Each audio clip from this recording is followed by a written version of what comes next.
Got a video here from Franny P. Thank you very much for the suggestion.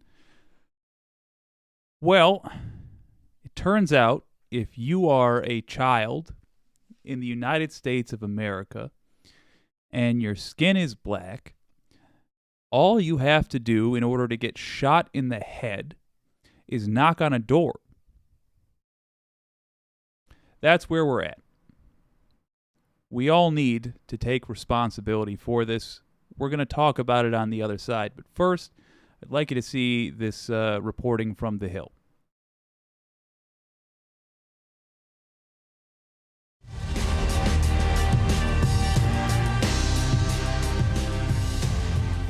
A Missouri family is searching for answers after their 16-year-old son was shot in the head after accidentally ringing the doorbell of the wrong house.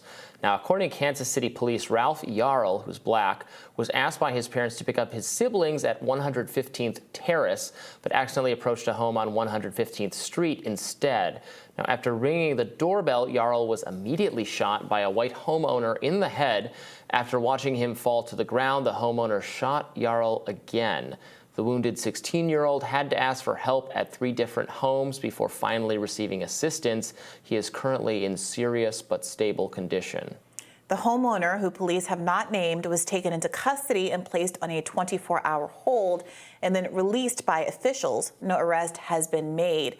Now, people have been objecting to this person's release. Apparently, that is pretty par for the course until charges are formally, felony charges are formally filed. And there have been a number of protests around this, principally because there is this question of whether stand your law ground is implicated here again.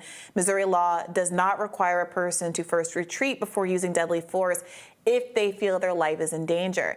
And in cases like this kind of subjective belief that if you're in your home and someone comes up who is threatening, you have the ability to use deadly force to defend your home. And the argument that many folks have been making is that because of the public perception that black men are dangerous, inherently, you get situations.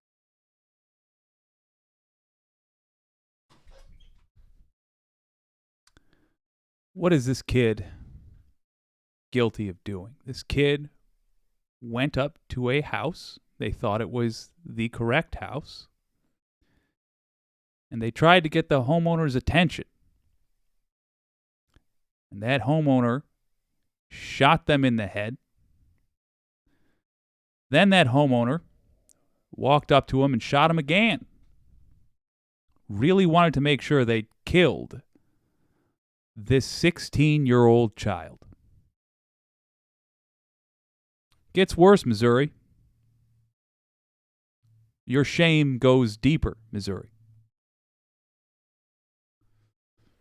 The kid went to another house because that kid survived being shot in the head and then shot again. They went to another house and they were turned away. They went to another house. Got no help. Wasn't until they got to the third house.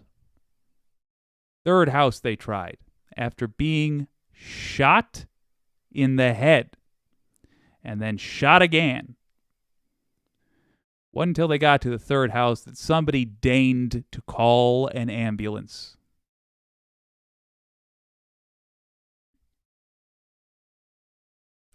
Stand your ground laws are an excuse for cowardly white people to get away with murder.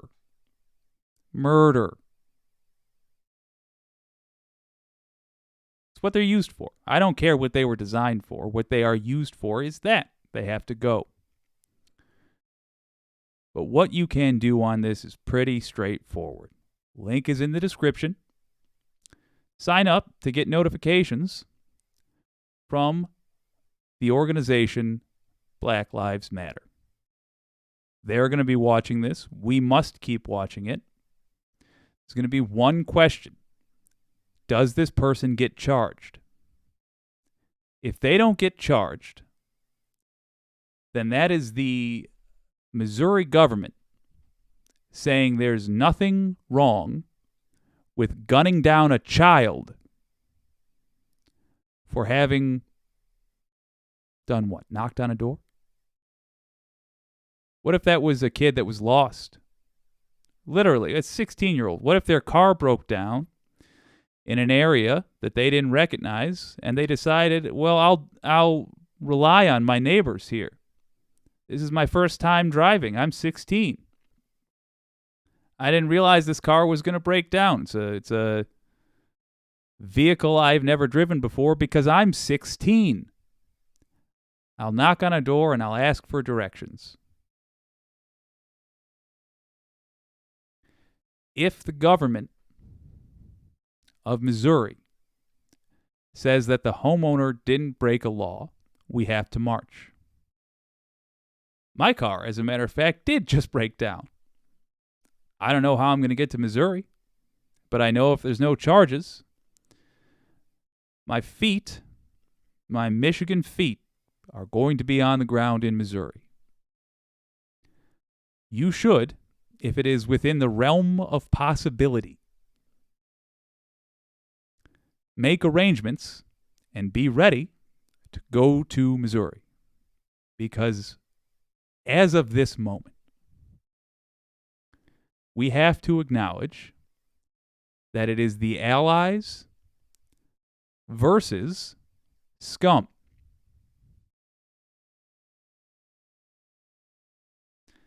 If anyone chooses to do nothing, if anyone chooses to do nothing after a child was shot for knocking on a door, then they are part of the problem.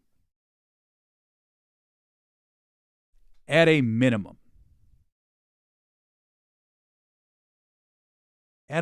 send $5 to Black Lives Matter. At a minimum, write your representative. To tell them to speak out against this. I don't care what state you're in, especially if you're in Missouri. If you're in Missouri right now, you should be desperate to show that you are fighting this. For the sake of your honor, you should be desperate for that. A great opportunity to fight it would be to contact your representative and demand they speak out against it. If you're not in Missouri, write your representative anyway. Ask them. In fact, don't ask, demand that they speak out against this attempted murder. We don't know yet. The kid, I'm told, is in serious but stable condition, as in they're not getting better.